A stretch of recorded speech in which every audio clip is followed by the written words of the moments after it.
This is what too much alcohol does to the human liver. The level of scarring is such that the body just can't put that right again. Liver disease is the fastest growing illness in Britain. Are you its next victim?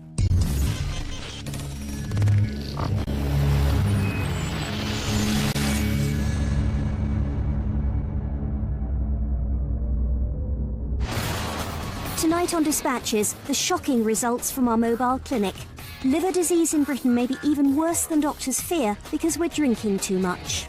If we do not do anything about it, we are looking at an epidemic that the health service will find impossible to deal with. We expose the tactics of the powerful drinks industry who fight any policies that might reduce their sales. The fact that the industry would react did not come as a surprise. What came as a surprise was the ferocity of this attack. We reveal the inside story of how Whitehall plans for wide-ranging health warnings on cans and bottles have been scrapped. If we say on the back of a packet of fags, smoking kills, maybe we should say it on the back of a bottle of alcohol as well. And our investigation shows what's been happening unseen in hospitals all over the country. Okay, flash. Over 7 million people in Britain drink too much. Louise is one of them. She's 28 and suffering from severe liver disease. After a decade of heavy drinking, Louise is now an alcoholic. Doctors have warned her she could be dead in 2 years.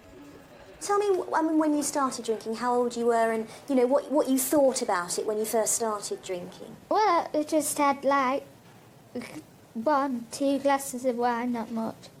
And then that escalated. I used to have everything, really.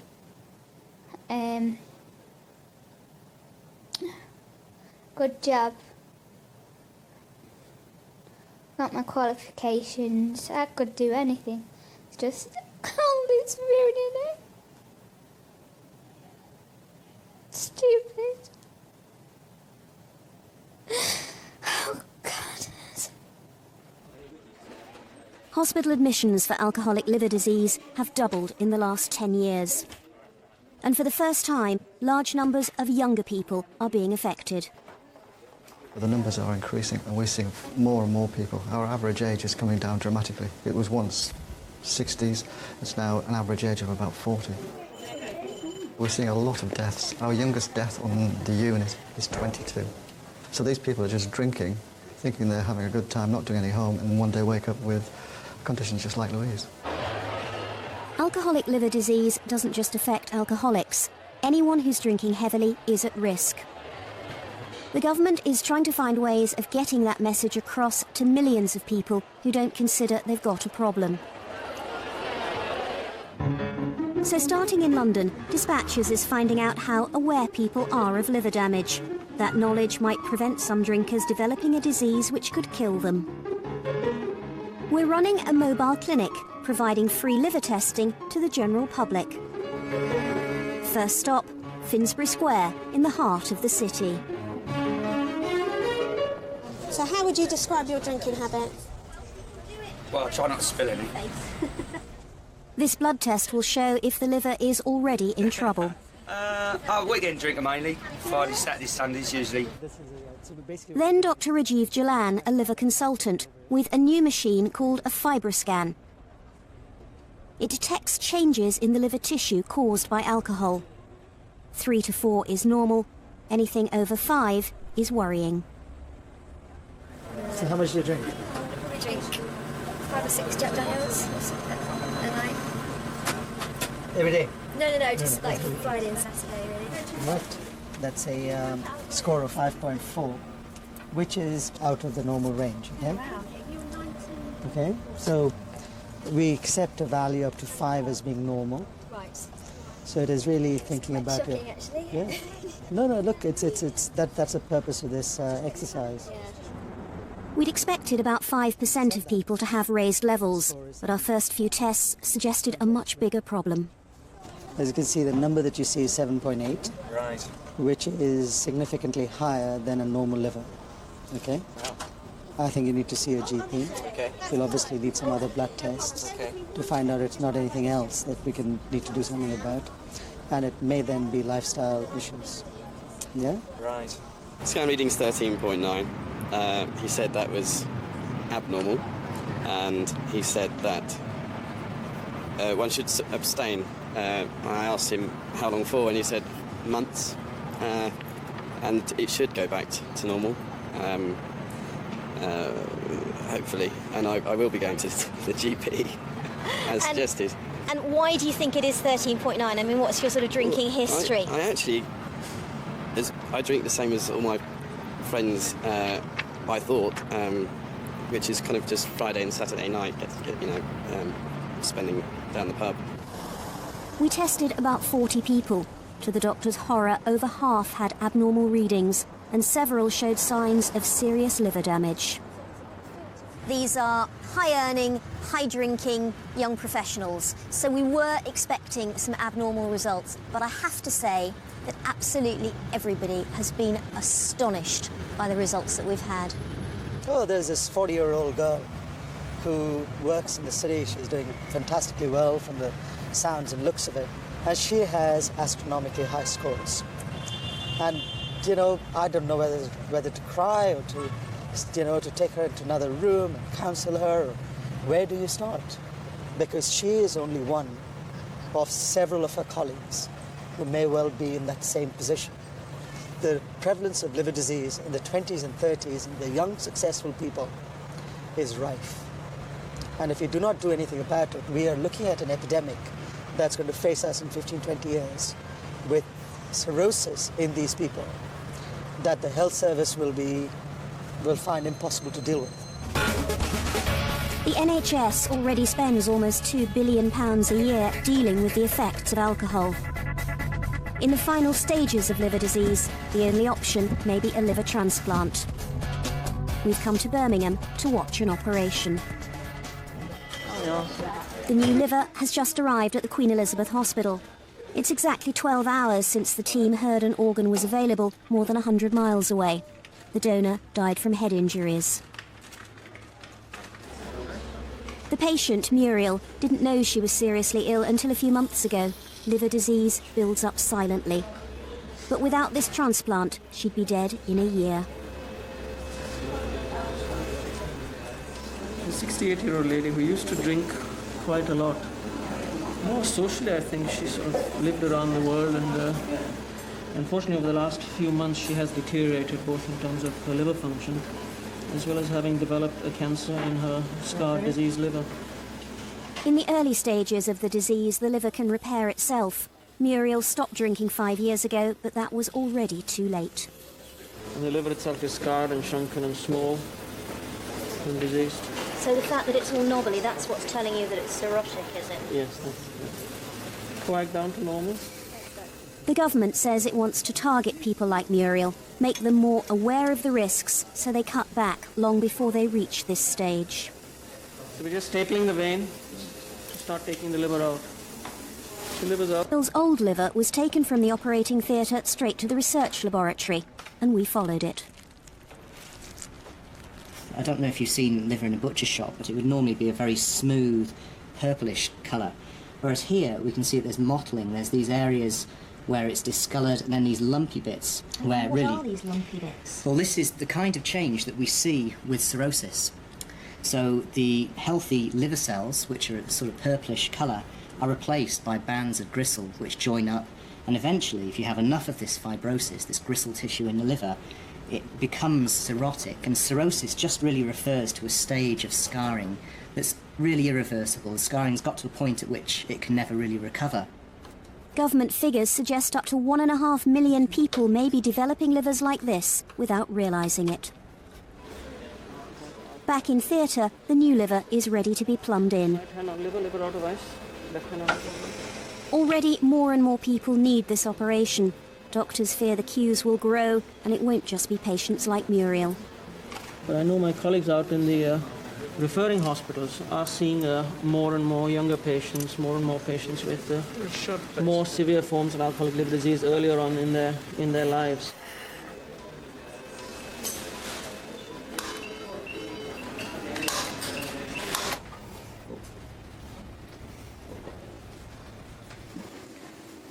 "9 days later, we heard Muriel was well enough to talk to us.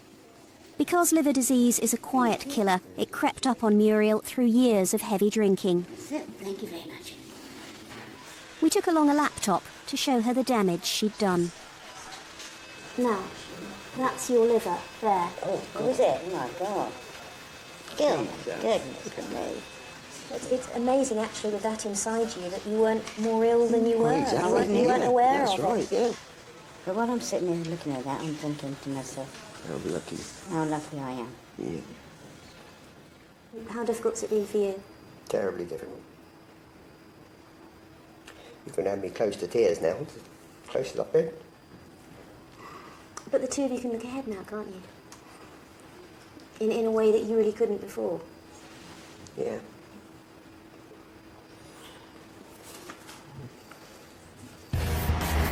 In part 2, the government wants an inquiry into whether cheap booze is fueling the health crisis.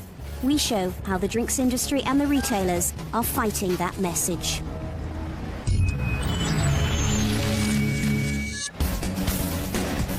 Sheffield on a Friday night. For years, Britain's alcohol policy has focused on law and order issues out on the streets. Doctors say health problems like liver disease haven't been given enough priority. 2 weeks ago, the government said more needs to be done to encourage people to drink sensibly and make them aware of the risks if they don't. Do you know what liver damage does? I mean, do you know what liver cirrhosis is? Have you ever heard of it? No, I don't know what it is. But you think about what everything might do to you. Yeah, I mean, like I say, I don't drink enough.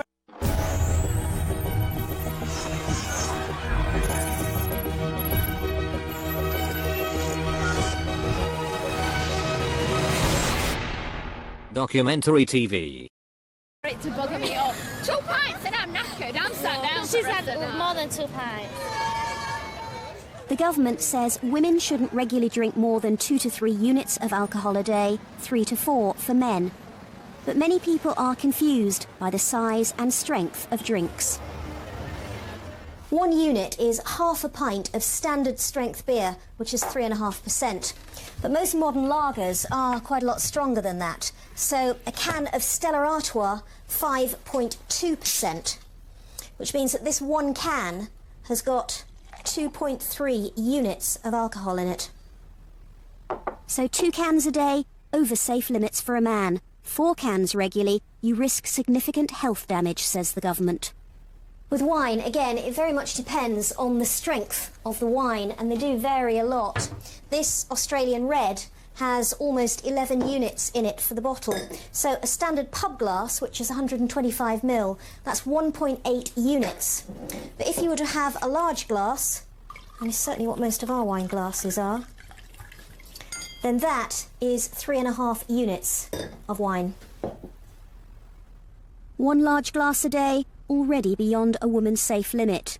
2 glasses regularly risks significant health damage.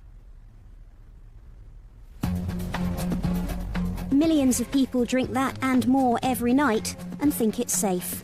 In a London hospital, we met someone who's discovered that it's not. Once the skin's all nicely numbed, frozen, we'll punch it away with the needle. Paul is having tests to see if he's suitable for a liver transplant. Without one, he'll die. The odds of survival are minimal, but if I have the operation then and it's successful, then it's looking good for the future, so I'm very positive about it. If the pressures in the right side of the heart and the pulmonary circulation, that's the blood flow to the lungs, is too high, then we can't go ahead with transplantation. Okay, so we're just going to insert this catheter into the sheath. Everyone copes with alcohol differently. Doctors discovered Paul has a common genetic condition, which he knew nothing about, which made him more susceptible. Paul has clearly got what we call end-stage liver disease. Once you start to accumulate fluid in the abdomen, in the belly, as Paul has, we know that 50%, half of those people, will be dead 2 years later. We can see that the catheters come all the way down and it's round and it's sitting in the pulmonary artery going off towards there. So I'll take a picture of that. OK, that's the test finished, sir. If Paul's heart fails the test, it means no transplant and he'll probably die. I'm pleased to tell you that the pressures on the right side of your heart are actually very good.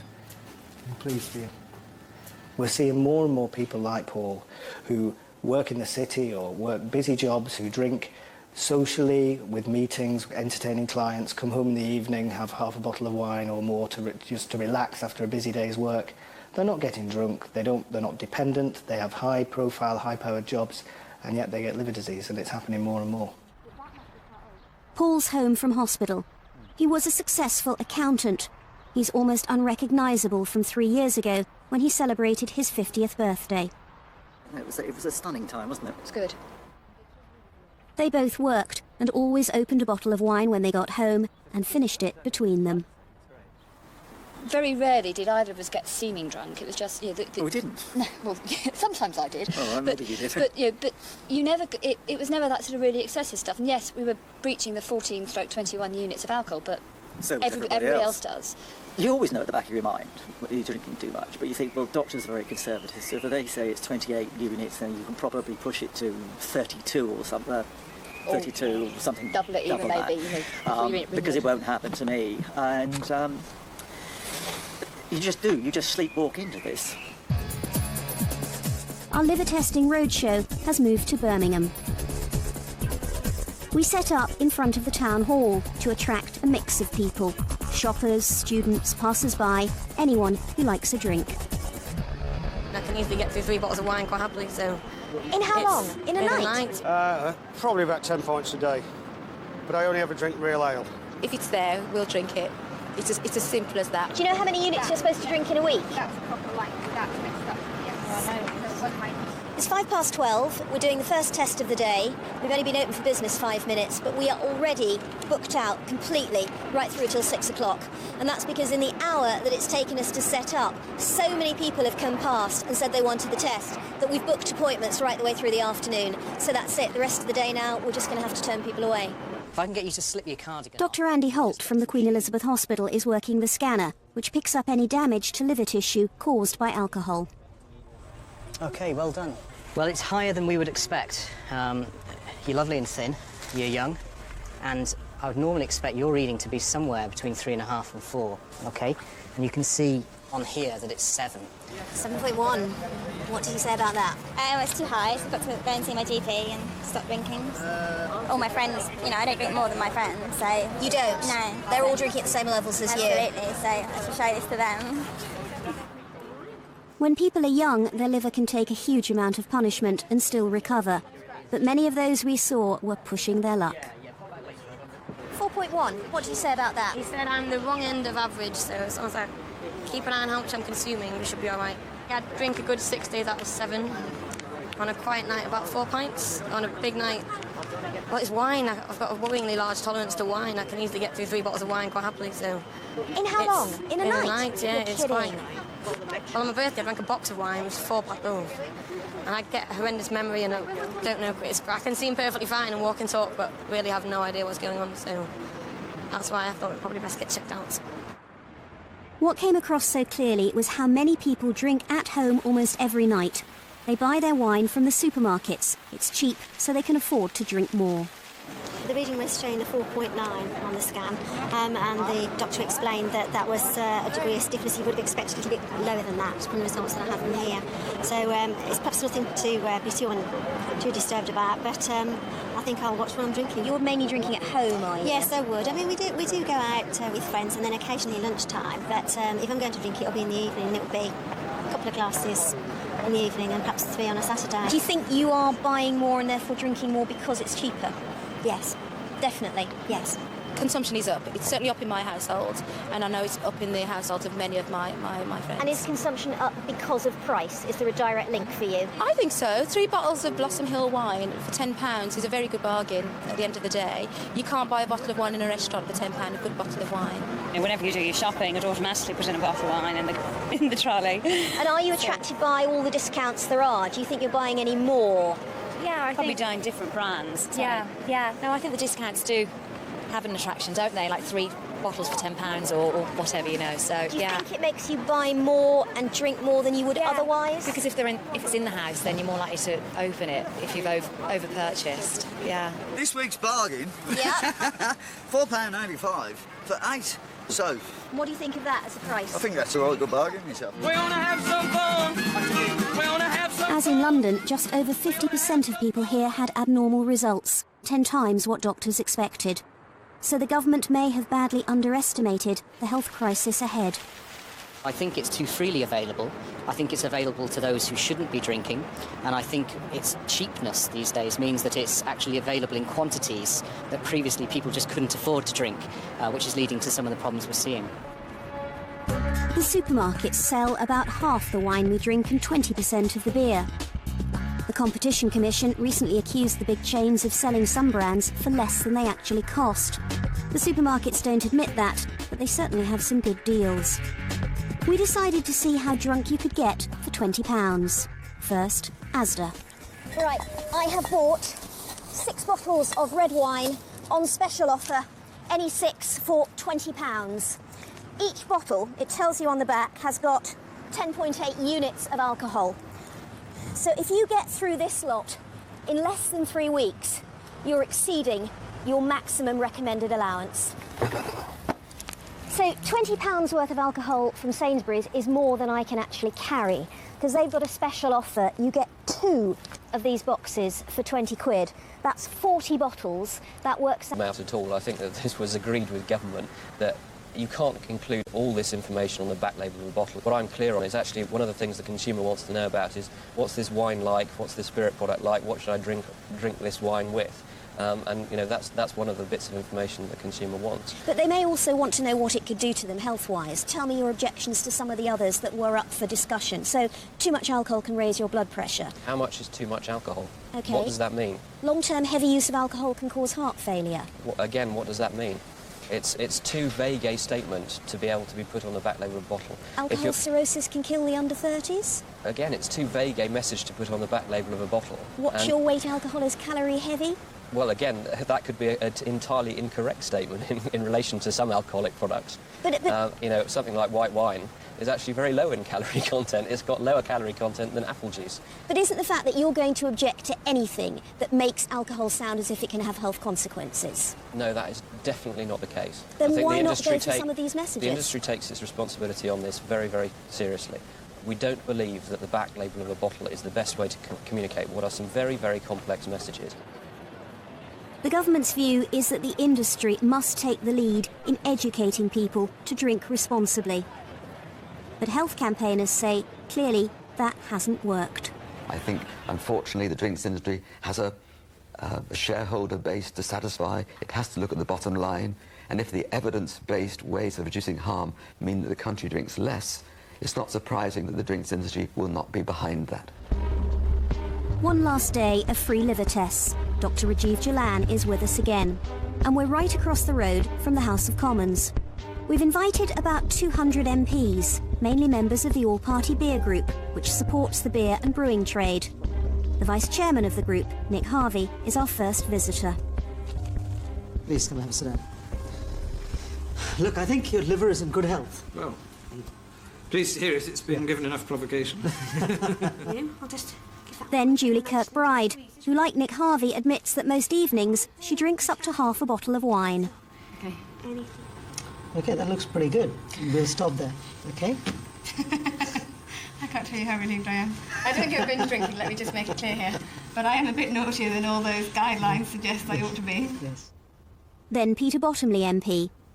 If the government is determined to tackle harmful drinking, then it must reach not only those who binge, but also the middle-class, half a bottle of wine, stay-at-home drinkers, like many MPs. Well, the thing is that your liver tests are actually very good. We waited for the next MP, but clearly supporters of the beer industry don't make liver health a top personal priority. So it's now coming up to 5:20. We've been here, what's that, 5¼ hours, and we've had 3 MPs, and that's out of 200 that we emailed. It was disappointing, especially because our testing in London and Birmingham exceeded Dr. Jalan's worst fears. Liver disease is set to become such a massive problem, politicians, as well as doctors, will have to deal with it. When we were discussing doing this, I had expected to find about 3, 4, 5% abnormalities in the patient, in the normal population that we were going to be studying. What we've seen is a minimum of 30 to 60% abnormalities in the normal population. And it just tells us the epidemic that awaits us in terms of liver disease if we don't do something about it right now. So what would you like to see done? Is there a way of taking our snapshot and making it into something more systematic and nationwide in some way? I think that is exactly something that we need. We need liver awareness, much in the same way that we have cardiovascular awareness, we have cholesterol awareness, we have obesity awareness, we have smoking awareness. Uncomfortable for you. More people might be aware if they witnessed the true horror of alcoholic liver disease. Okay. Blood vessels in the throat can swell and burst. Swallow down, my friend. Sufferers can vomit several pints of blood and die. To stop that happening here, they're clamping off the vessels.